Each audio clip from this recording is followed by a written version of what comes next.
नमस्कार दोस्तों। आज की कहानी है दहेज। शादी की सभी रस्में हो चुकी थी। हेमंत और नीलू को अंदर बैठाया गया था। आपको ये सब पहले बताना चाहिए था।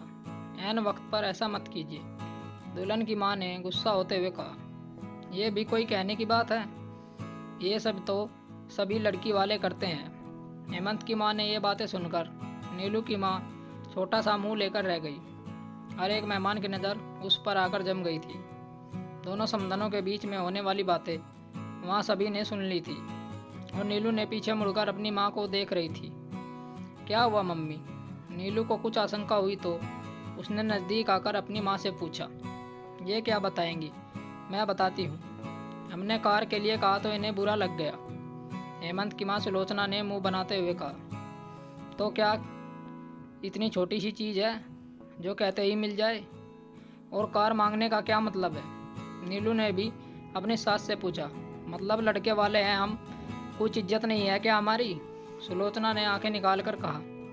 लड़की के पिता आगे आए और कहने लगे, बहन जी, सबके सामने तमाशा बन रहा है और शादी तो हो चुकी है ना, फिर प्लीज अब ऐसा मत कीजिए।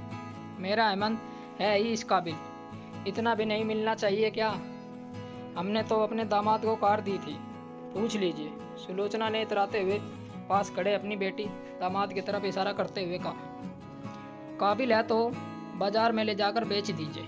आपकी हैसियत होगी कार देने की, हमारी तो नहीं थी। हम पहले ही बता चुके थे। और क्या मर्द है ये आपका बेटा? आप हमारी बेइज्जती कर रही हैं, शादी तोड़ रही हैं और इसकी घिग्गी बंधी हुई है। नीलू ने सुलोचना को हेमंत की तरफ इशारा करते हुए कहा। अब बाहर आकर आपने आगे कुछ और कहा तो बाहर फेंक देंगे आप सबको। फिजूल की मांग कर रही हैं आप, जाइए यहाँ से। नीलू ने सारे मेहमानों के सामने गुस्से में अपनी सास सुलोचना से कहा। नीलू के पिता ने उसको चुप रहने का इशारा किया और फिर से सुलोचना के सामने हाथ जोड़ने लगे। प्लीज ऐसा मत कीजिए, इज्जत तो दोनों परिवारों की है। अपनी लड़की को देखो कितना मुंह चला रही है, लग तो नहीं रहा कि इसकी अभी शादी हुई है। ये बोलने में इतनी एक्सपर्ट है। एक्सपर्ट तो मैं बहुत सी चीज़ों में हूँ, दिखाऊँ क्या? हे भगवान, अभी ये हाल है तो इस लड़की का आगे क्या हाल होगा? हेमंत यहाँ से चले जाओ, कोई शादी नहीं है। सुलोचना ने हेमंत का हाथ पकड़कर खींचा और उसके पिता को देखते हुए कहा, तुम्हें अलग से कहना पड़ेगा क्या? निकलो इन नीच लोगों के यहाँ से। सुनिए, नीचता आप में है, हम में नहीं। शादी तोड़कर आप जा रही हैं दहेज की खातिर, जल्दी से जाइए। हमें भी आप जैसे लालची लोग नहीं चाहिए। पीछे से नीलू ने आवाज़ देकर कहा। मम्मी मेरी बात तो सुन लो, शादी तो हो चुकी है, ऐसे कैसे कर सकती हैं आप? लेने के देने पड़ जाएंगे। इस बार हेमंत ने अपनी माँ सुलोचना को समझाने की कोशिश की, साथ ही उसकी बहन ने भी अपनी माँ को समझाने की कोशिश की, मगर सुलोचना कुछ सुनने को तैयार ही नहीं थी। ये कुछ नहीं कर सकते, इनके पास है ही क्या? ये गीदड़ भभकी दिखा रहे हैं। सुलोचना जोर से चिल्लाते हुए हेमंत को बाहर खींच रही थी। सुलोचना जी, जल्दी से जाइए यहाँ से, अब आपसे कोर्ट में ही मिलेंगे। नीलू ने सास के सामने आकर कहा। जाने किस बात का घमंड है इनको, शुक्र है पहले ही पता चल गया। सुलोचना जी बाहर जाकर कार में बैठ गई। अब चलेगा या तुझे भी यहीं फेंक दूँ? सुलोचना ने आगे बैठे ड्राइवर से कहा तो ड्राइवर ने जल्दी से कार स्टार्ट करके चल दिया। पीछे हेमंत की बहन भी पति के साथ अपनी गाड़ी में आ रही थी। हेमंत को नीलू पसंद थी और वो दहेज का लालची भी नहीं था, इसलिए इतना सब कैसे हो गया उसको भी समझ नहीं आ रहा था। मम्मी, ये आपको कार मांगने की क्या ज़रूरत थी? हमारे यहाँ तीन कारें हैं। मुझे नीलू पसंद थी, इसलिए इसे शादी के लिए हाँ भरी थी। हेमंत ने कार में बैठते ही अपनी माँ से सवाल कर दिया। देख रही हूँ मैं, अगर ये लड़की आ जाती ना तो तू तो जोरू का गुलाम बन जाता। सुलोचना ने बेटे के कहा। मुझे चुप कर सकती हो क्या? दुनिया को क्या जवाब देगी जब दहेज भी तुमने मांगा? अपने बेटे की शादी टूटने का कारण तुम ही हो। हेमंत के पिता अशोक जी ने सुलोचना को बहुत गुस्से में कहा, लेकिन सुलोचना किसी की सुनने को तैयार नहीं थी। मैं तेरे लिए इससे अच्छी लड़की ढूंढकर ले आऊँगी जो इससे सुंदर और बहुत सारा दहेज लाएगी। सुलोचना ने जब ऐसा कहा तो हेमंत को गुस्सा आ गया। बस करो मम्मी, आगे कुछ बोला तो यहीं उतर जाऊंगा। इसके बाद कार में शांति छा गई और ये लोग बिना दुल्हन लिए घर पहुंच गए। इधर नीलू के घर मातम जैसा माहौल बन गया था। मेहमान मुंह बनाते हुए जा रहे थे। अरे जब इतनी हैसियत नहीं थी तो अपने से ऊंचा लड़का देखने की क्या ज़रूरत थी। अपनी बेइज्जती करवा ली। औरतें बातें बना रही थी। अगर इनकी लड़की का यही हाल रहा तो ये कुंवारी ही बैठी रहेगी। लोग इस तरह की बातें तक कर रहे थे और नीलू के पिता सिर झुकाए एक तरफ खामोश बैठे थे। हमें तो आपकी लड़की की दिलेरी पसंद आई। अगर मेरा एक भी लड़का होता तो इसकी बारात लौटने नहीं देता, इसकी शादी उससे करा देता। पास में रहने वाले शर्मा जी ने कहा, जिसकी बेटी की बारात इस तरह लौट गई हो वो भला और क्या कहेगा। सभी लोग जा चुके थे और नीलू भी परिवार के साथ मंडप से घर आ चुकी थी। अब सुबह के 5 बज चुके थे और दिन निकलने ही वाला था। मम्मी पापा, लीजिए दूध लीजिए और कुछ खा लीजिए। सुबह से कन्यादान के लिए व्रत किया हुआ था, आप भूखे होंगे।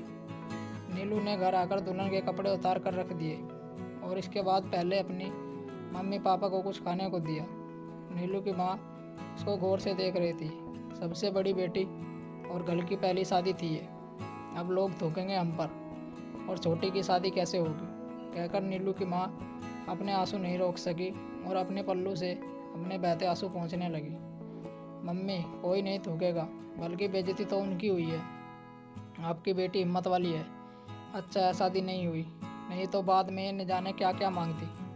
नीलू के पापा ने कहा, बेटा तू हिम्मत रखना बस। उनकी आंखों में भरे आंसू शादी टूटने के दुख को बयां कर रहे थे। असल में तो नीलू भी इस अपमान से कम दुखी नहीं थी और उसने फैसला कर लिया था कि भले पापा इस पर शांत रहना चाहते हैं और कोर्ट के चक्कर नहीं लगाना चाहते, मगर वो कुछ ऐसा करेगी जिससे परिवार अपमान करने पर पछताएगा। एक दूसरे को देख सब हिम्मत दे रहे थे। अगले दिन से ही लोगों में और रिश्तेदारों में खबर आग की तरह फैल गई। दिन भर सबके फ़ोन बजते रहे और घर में लोगों का आना जाना लगा रहा। सब लोग सामने दिलासा देकर बाहर जाकर बातें बना रहे थे। इस सबसे परेशान होकर कुछ दिन के लिए नीलू का परिवार बाहर घूमने चला गया। सुलोचना के घर भी लोग बार बार फ़ोन करके पूछ कर परेशान कर रहे थे, क्या हुआ सुलोचना जी, हमें तो लगा आज मुंह दिखाई का प्रोग्राम होगा तुम्हारे घर, मगर ये तो कुछ और ही हो गया। हाँ जी, लड़के वाले बहुत बदतमीज निकले। सुलोचना सभी को गलत जानकारी दे रही थी। उसने अपना सच छुपा लिया था। हमने तो सुना है कि तुम्हारे कार की डिमांड की थी। पड़ोस में खबर मिल चुकी थी और सब रिश्तेदार खबर को पुख्ता करने में लगे थे। नहीं, हमारी तो कुछ मांग ही नहीं थी, सुलोचना जी ने हंसकर जवाब दिया। नीलू ने वापस अपनी पढ़ाई शुरू कर दी थी और सुलोचना जी ने हेमंत की शादी एक गरीब घर अमीर घर देखकर कर दी थी। खूब भर भर कर दहेज मिला था, जिसे देखकर सुलोचना फूली नहीं समा रही थी। खूबसूरत बहू और गहने, कार, पैसे सभी कुछ मिल गया था शादी में। सोनम एक फैशनेबल लड़की थी जिसे किसी भी चीज़ में पीछे रहना पसंद नहीं था। जरा से पुराने होते ही कपड़े फेंक दिया करती थी। महंगे महंगे कपड़े, परफ्यूम, डायमंड पहनना ही उसका शौक था। सुलोचना पहले तो उसकी खूब तारीफ किया करती थी, मगर रोज़ रोज़ बहू को उसका नीचा दिखाना अब ज़्यादा हो गया था। किसी तरह से 2 साल बीत गए, लेकिन सुलोचना को बहू सोनम सुलोचना जी से तंग थी। दोनों ही एक दूसरे को पसंद नहीं करते थे। देखो हेमंत, तुम अपनी मम्मी को कहो कि इनकी फ्रेंड्स आए तो पानी अपने आप दे दिया करे या घर में एक नौकर रख ले। मुझे आने जाने पर रोक पसंद नहीं। मेरे घर में मुझे कभी किसी ने नहीं रोका, सोनम ने हेमंत से गुस्से में कहा। वो बड़ी है, हेमंत ने समझाना चाहा, मगर सोनम ने घर सर पर उठा लिया। खबरदार हेमंत, अगर तुमने अपनी गंवार माँ की तरफदारी की तो इनको कुछ पता भी नहीं है जो मुझे रोकने चली है। वो तो मैं इनका इतना सब लेकर आई, वरना तुम्हारे घर में था ही क्या। तुम तो मुझे रिक्शा में घुमा देते। कार थी हमारे घर, तुम ज़्यादा मत बोलो। इतना क्या लेकर आ गई जो इतना घमंड दिखा रही हो। हेमंत की आवाज़ तेज़ हो चुकी थी और अशोक जी के साथ सुलोचना भी वहाँ आ चुकी थी। ओ मिस्टर, मैं लाई नहीं, तुम्हारी माँ ने मांगा था, इससे तो कहीं भीख ही मांग लेती। सोनम ने इतना कहते ही हेमंत को बहुत तेज गुस्सा आया और उसने आगे बढ़कर सोनम के गालों पर एक थप्पड़ मार दिया। पीछे से अशोक जी ने आकर हेमंत का हाथ पकड़ लिया। शर्म नहीं आती तुम्हें हेमंत, बहू पर हाथ उठा रहे हो। दोस्तों, ये कहानी अगले पार्ट में पूरी होगी। अगला पार्ट देखने के लिए आप लोग हमारे चैनल से जुड़े रहिए। कहानी सुनने के लिए आप लोगों का बहुत बहुत धन्यवाद।